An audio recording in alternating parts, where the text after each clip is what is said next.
There was no intensive outpatient treatment for Spanish-speaking individuals.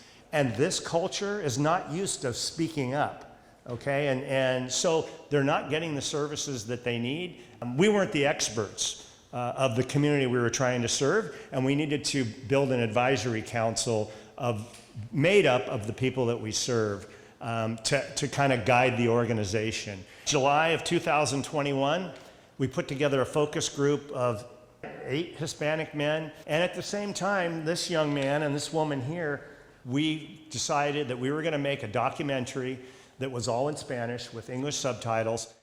And if you ask most addicts, I think they'll agree with me that there's always this nagging voice in the back of your head telling you you're not good enough, you can't do it, and that voice was working overtime in my head throughout this project. Who do you think you are? You're not a filmmaker.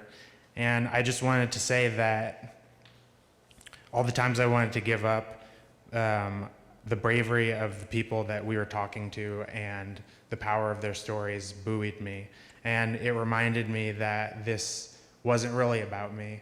And as my partner is fond of saying, the stories needed to be told. Because there was a point at which the film took over us. I don't know how to explain that. Anybody who's a creative in the room will understand that. And it told us what to do. Como madre, muchas veces me he sentido culpable. Siempre que hablaba con él, era con lágrimas en los ojos. Yo tengo un miedo muy fuerte en mí y es el miedo a la locura. La adicción me estaba llevando a ese punto. De repente me llegaban por ahí momentos de claridad, ¿no? Que yo decía, algo está mal en mí, algo está mal en mí. Y me solté en llanto, ¿no? Lloré y dije, basta, basta. En ese momento agarré el teléfono y se dice, pedí ayuda. ¿Alguna vez alguien me dijo de 5 segundos que pasan en tu mente, que cambian todo? Me siento muy feliz de ahora ser yo parte de decir, sí hay ayuda. Hay ayuda, sí los ayudan, sí cambian, sí tratan de salir adelante, sí tratan de pensar diferente. Antes de Pueblos del Sol, era una pesadilla. Y ahora él es el que está más calmado, hace meditación, nos hemos acercado a la iglesia. O sea, ha sido un cambio total y él lo ha hecho él. None of the recovery process happens in the Latino community without the women. That it is the mother, it is the sister, it is the daughter making the phone calls. They're the one, you're gonna go, and the mother, no, you're gonna go, and then they bring them up, and then, right, and it is because of them that that all of this is possible. And unfortunately, like Tom was saying, is that we forget how much they're suffering, that there's so many Latina women suffering with substance abuse. 40,000 Hispanics need help in Contra Costa County. 12 residential treatment beds for men, nothing for women. That needs to be fixed. I got a couple phone calls from women, and my daughter needs help, and I couldn't help her. It is the worst thing in the world when you're out there doing outreach, and then you have to say, hey, wait, hang on, by the way, just men. You don't say it that way, but it's like, basically that's what you're telling them, right?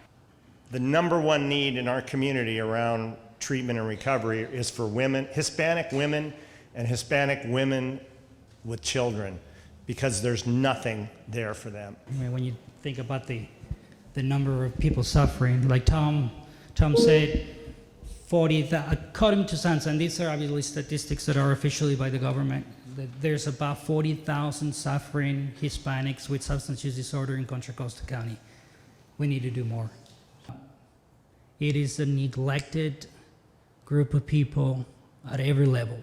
From the moment they pick up the phone to call for assistance, for help, to the moment they enter treatment, to the moment they leave treatment, it is a constant struggle for them. People are more comfortable to see your neighbors drinking and partying and tearing the place up versus having people in recovery.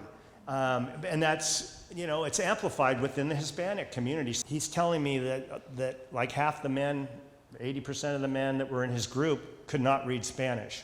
And that sometimes, what I've learned now, that sometimes 45, 60 days into treatment, and they're sitting there shaking their head, but they're not getting anything that's being put in front of them. What we're doing is we're going to be training a new generation of counselors, hopefully in the younger stages. We are doing outreach as far as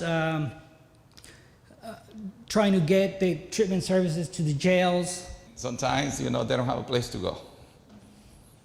And I just want to advocate for that tonight. That if you know, or if you have a friend that, you know, they want to support a recovery, please do it, because we need it. We need it because it doesn't matter how much work we do, but if they don't have a place to go, the cycle comes back again. Most of the time, the people are homeless by the time they make it there. Nothing has changed. We still only have 12 beds.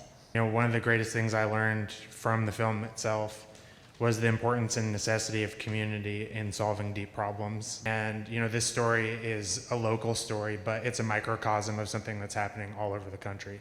La comunidad hispana necesita de nuestra ayuda. Cada uno de ustedes, yo espero que sea partícipe en este esfuerzo que estamos emprendiendo. La comunidad nos necesita, yo los necesito. Thank you for being here.